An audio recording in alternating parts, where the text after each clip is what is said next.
1922 ईस्वी में निम्नलिखित में से किसके द्वारा यह उद्गार व्यक्त किया गया कि भारतीय संविधान भारतीयों की इच्छा होगा? महात्मा गांधी। 1924 ईस्वी में किसके द्वारा ब्रिटिश सरकार से यह मांग की गई कि भारतीय संविधान के निर्माण के लिए संविधान सभा का गठन किया जाएगा? मोतीलाल नेहरू। संविधान सभा के विचार का औपचारिक रूप से प्रतिपादन किसके द्वारा किया गया? एन राव। संविधान सभा को किसने मूर्ति रूप प्रदान किया? जवाहरलाल नेहरू। कांग्रेस ने किस वर्ष किसी प्रकार के बाह्य हस्तक्षेप के बिना भारतीय जनता द्वारा संविधान के निर्माण की मांग को लेकर प्रस्ताव पारित किया? 1936।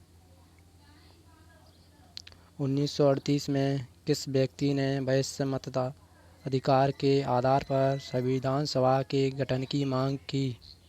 जवाहरलाल नेहरू।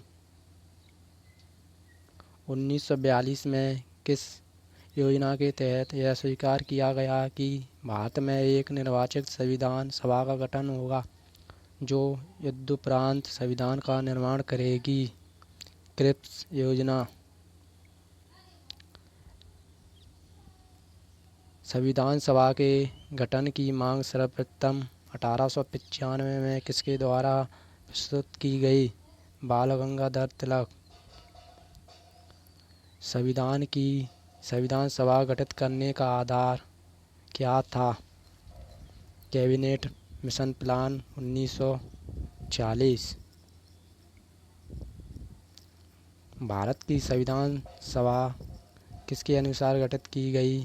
कैबिनेट मिशन योजना। सन 1936 में भारतीय राष्ट्रीय कांग्रेस द्वारा संविधान सभा के गठन की मांग कहाँ पर हुई? अधिवेशन में रखी गई, फैजपुर। कैबिनेट मिशन योजना के अनुसार संविधान सभा में कुल कितने सदस्य होने थे? 389।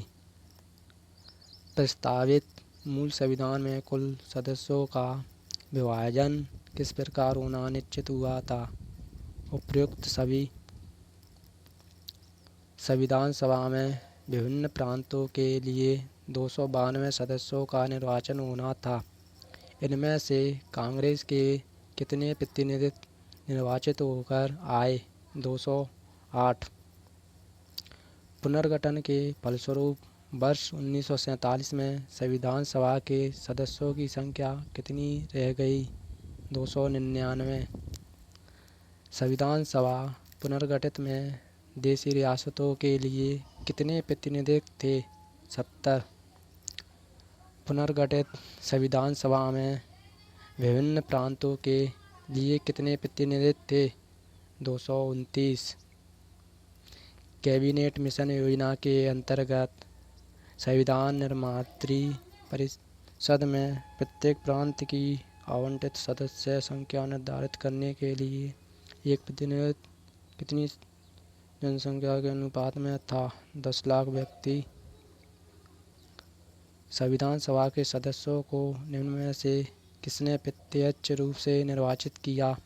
प्रांतों की विधानसभा। संविधान सभा में किस प्रांत का प्रतिनिधित्व सबसे अधिक था? संयुक्त प्रांतों का। संविधान सभा में किस देशी रियासतों के प्रतिनिधि ने भाग नहीं लिया? हैदराबाद। बी.आर. अम्बेडकर का संविधान सभा में निर्वाचन हुआ था। पश्चिम बंगाल में। मुस्लिम लीग ने किस कारण संविधान सभा का बहिष्कार किया? मुस्लिम लीग मुसलमानों के लिए एक अलग संविधान सभा चाहता था। संविधान सभा का चुनाव निम्न में से किस आधार पर हुआ था? वर्गीय मताधिकार। संविधान सभा के सदस्य प्रतिनिधि थे जनता द्वारा अप्रत्यक्ष निर्वाचित। भारतीय संविधान निर्मात्री सभा प्रांतीय विधान सभाओं द्वारा परोक्ष रूप से अनुपातित प्रतिनिधित्व प्रणाली द्वारा चुनी गई। भारतीय संविधान को किसने बनाया? संविधान सभा ने। संविधान सभा के लिए चुनाव कब संपन्न हुए? 1946। भारतीय संविधान सभा की स्थापना कब हुई? 9 दिसंबर 1946। संविधान सभा का प्रथम अधिवेशन कहाँ हुआ था? दिल्ली। संविधान सभा के उद्घाटन अधिवेशन की अध्यक्षता किसने की थी? सचिंद्र सिन्हा ने। संविधान सभा का पहला सत्र कहाँ हुआ? 9 दिसंबर 1946। संविधान सभा के अस्थायी अध्यक्ष कौन थे? सचिंद्र सिन्हा।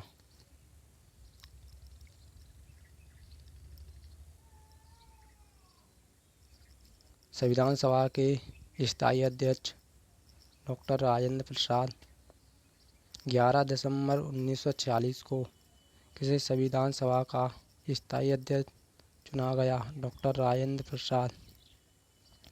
संविधान सभा का संवैधानिक सलाहकार किसे नियुक्त किया गया? BR राव। संविधान सभा के चुने हुए स्थायी अध्यक्ष कौन थे?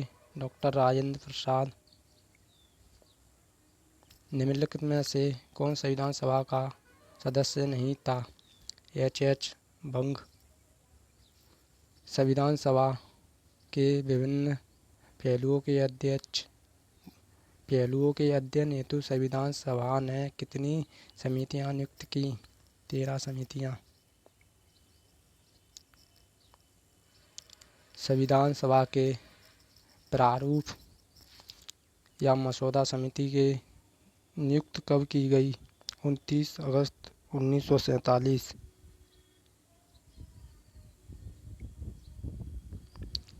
भारतीय संविधान सभा की प्रारूप समिति के अध्यक्ष थे डॉक्टर BR अम्बेडकर।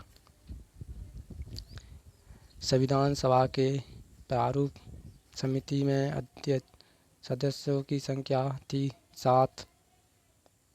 निम्नलिखित में से कौन संविधान सभा द्वारा गठित प्रारूप समिति का सदस्य नहीं था? सरदार पटेल। निम्नलिखित में से कौन प्रारूप समिति का सदस्य नहीं था? जवाहरलाल नेहरू। संविधान की प्रारूप समिति के समक्ष प्रस्ताव किसने रखा? जवाहरलाल नेहरू। संविधान सभा में सभी निर्णय किस आधार पर लिए गए? सहमति और समायोजन। संविधान सभा में उद्देश्य प्रस्ताव किसने प्रस्तुत किया? जवाहरलाल नेहरू। भारतीय संविधान सभा की संघीय शक्ति समिति के अध्यक्ष कौन थे? पंडित जवाहरलाल नेहरू। भारतीय संविधान को अपनाया गया संविधान सभा के द्वारा भारत को एक संविधान देने का प्रस्ताव संविधान सभा द्वारा पारित किया गया था जनवरी 22, 1947।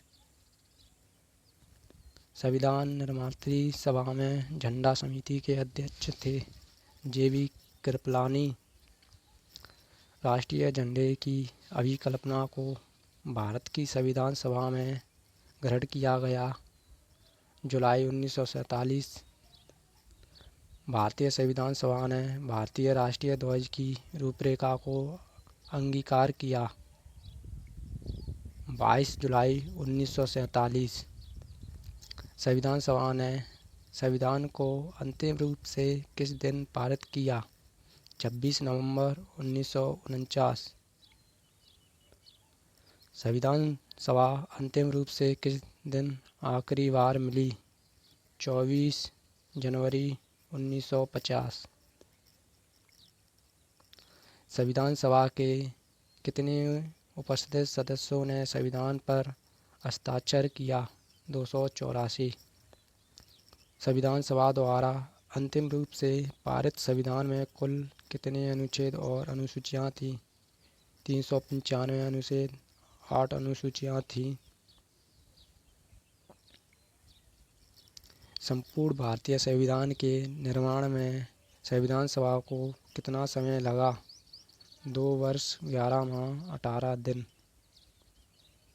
किस दिन से संविधान सभा का अंतरकालीन संसद के रूप में आविर्भाव हुआ? 26 जनवरी 1950। भारत के संविधान का प्रारूप तैयार करने वाली संविधान सभा के सदस्यों को विभिन्न प्रांतों की विधानसभा द्वारा चुना गया। निम्नलिखित कथनों में से कौन सा सही नहीं है? कौन सा एक सही है? वर्ष 1940 में प्रांतीय सभाओं द्वारा भारत की संविधान सभा चुनी गई। निम्नलिखित में से कौन से कथन संविधान सभा के विषय में नहीं है? वह बहुदलीय निकाय थी। उसने अनेक समितियों के माध्यम से कार्य किया। ये सही हो जाएंगे दोस्तों, और 1 और 2 गलत। भारतीय संविधान सभा के प्रथम दिन के अधिवेशन की अध्यक्षता इन्होंने की थी, डॉक्टर सचिंद्र सिन्हा। स्वतंत्र भारत की संविधान सभा के अध्यक्ष कौन थे? डॉक्टर राजेंद्र प्रसाद। संविधान सभा ने भारत के संविधान को कब स्वीकृत किया? 26 नवंबर 1949। भारत का संविधान लागू हुआ था 26 जनवरी 1950। संविधान को 26 जनवरी के दिन लागू करने का निर्णय इसलिए लिया गया क्योंकि कांग्रेस ने स्थिति को 1930 में स्वतंत्रता दिवस के रूप में मनाया था। भारत को गणतंत्र क्यों कहा जाता है? यह राज्य का प्रमुख निर्धारित अवधि के लिए निर्वाचित होता। भारत है एक धर्मनिरपेक्ष राष्ट्र। धर्मनिरपेक्ष का अर्थ सभी धर्मों का महत्व स्वीकार करना। भारत का एक धर्मनिरपेक्ष राज्य है। इसका मतलब है कि भारतीय राज्य किसी निश्चित धर्म का समर्थन नहीं करता। गणतंत्र होता है राज्य जहाँ पर अध्यक्ष वंशानुगत रूप से न हो। निम्नलिखित में से वे 2 शब्द कौन से हैं जिनका समावेशन 42वें संशोधन द्वारा संविधान की उद्देशिका में किया गया? समाजवादी, धर्मनिरपेक्ष। भारतीय संविधान की प्रस्तावना में भारत को किस रूप में घोषित किया गया है? एक प्रभुत्व संपन्न समाजवादी पंथनिरपेक्ष प्रजातांत्रिक गणराज्य। भारत एक गणतंत्र है। इसका अर्थ है भारत वंशानुगत शासन नहीं है। निम्नलिखित में से कौन सा शब्द भारत के संविधान की उद्देशिका में नहीं है? लोक कल्याण। कल्याणकारी राज्य का उद्देश्य है कमजोर वर्ग के कल्याण का प्रबंधन करना। भारत को एक गणतंत्र राज्य मुख्य रूप से माना जाता है क्योंकि राज्याध्यक्ष का चुनाव होता है।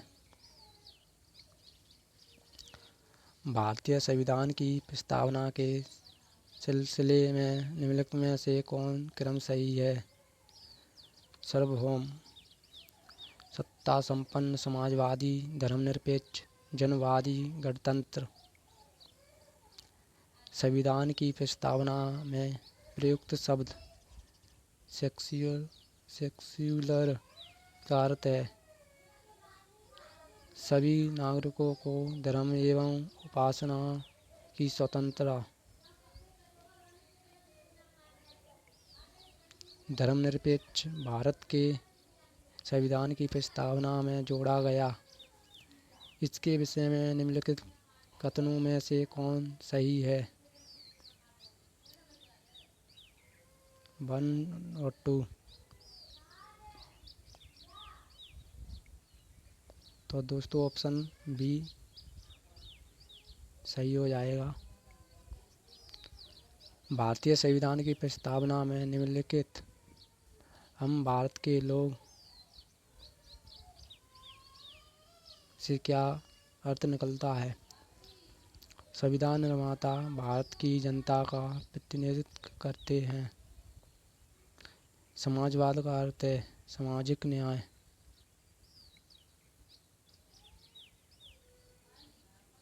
भारतीय संविधान में समवर्ती सूची किसके संविधान से ली गई है? ऑस्ट्रेलिया। भारतीय संविधान की आत्मा किसे कहा जाता है? प्रस्तावना को। भारत में लौकिक सार्वभौमिकता है क्योंकि संविधान की प्रस्तावना प्रारंभ होती है हम भारत के लोग शब्दों से। भारतीय संविधान की प्रस्तावना पर किस क्रांति का प्रभाव नहीं झलकता? चीन की क्रांति का। मूल भारतीय संविधान के अनुसार भारत एक है प्रभुत्व संपन्न लोकतंत्रात्मक गणराज्य। 42वें संविधान संशोधन अधिनियम 1976 के पश्चात अब भारत एक संपूर्ण प्रभुत्व संपन्न समाजवादी धर्मनिरपेक्ष लोकतंत्रात्मक गणराज्य। 42वें संविधान संशोधन अधिनियम 1976 द्वारा प्रस्तावना में किस शब्द को नहीं जोड़ा गया? कूटनिरपेक्ष। भारतीय संविधान की प्रस्तावना के बारे में कौन सा कथन सही है? उक्त शब्द 1976 में संशोधन द्वारा जोड़े गए। भारतीय संविधान ने किस प्रकार के लोकतंत्र को अपनाया? लोकतंत्रात्मक गणतंत्र। भारतीय संविधान की प्रस्तावना में वर्णित लोकतंत्र को किस रूप में स्वीकार किया? उपयुक्त सभी। भारतीय संविधान की प्रस्तावना के अनुसार भारत के शासन की सर्वोच्च सत्ता जनता में निहित है। भारत की संप्रभुता एकता तथा अखंडता को बनाए रखने तथा उसकी रक्षा करने का प्रावधान किया गया। प्रस्तावना में भारतीय संविधान की प्रस्तावना में जिन आदर्शों एवं उद्देश्यों की रूपरेखा दी गई है उनकी ये व्याख्या की गई। मूल अधिकार, राज्य नीति, निर्देश सिद्धांत एवं मूल कर्तव्य। संविधान सभा में प्रस्तुत उद्देश्य प्रस्ताव में अभिव्यक्ति विचार की भारतीय संविधान के किस भाग में पूर्णतः शामिल किया गया? प्रस्तावना। भारतीय संविधान की प्रस्तावना से क्या स्पष्ट नहीं होता? संविधान को लागू करने की तिथि। निम्नलिखित में से किन उद्देश्यों को भारतीय संविधान उद्घोषित नहीं करता? अंतर्राष्ट्रीय शांति, सुरक्षा की अभिवृद्धि। भारतीय संविधान की प्रस्तावना में देश का कौन सा नाम उल्लिखित है? भारत और इंडिका। भारतीय संविधान किसके द्वारा स्वीकृत है? भारत की जनता के द्वारा। भारत की संप्रभुता किसमें निहित है? भारत की जनता में। भारतीय संविधान को संविधान सभा द्वारा अंगीकृत किया गया। 26 नवंबर 1949। भारत का संविधान पूर्ण रूप से तैयार हुआ। 26 नवंबर 1949। भारतीय संविधान कब अंगीकार किया गया? 26 नवंबर 1949। निम्नलिखित में से किस तिथि को भारतीय संविधान लागू किया गया? 26 जनवरी 1950। किस वर्ष भारत एक प्रभुत्व संपन्न प्रजातांत्रिक गणराज्य बना? 1950। अब तक भारत के संविधान की उद्देशिका में कितनी बार संशोधन किया गया? एक बार। भारत के संविधान की प्रस्तावना में प्रथम संशोधन कब किया गया? 1976।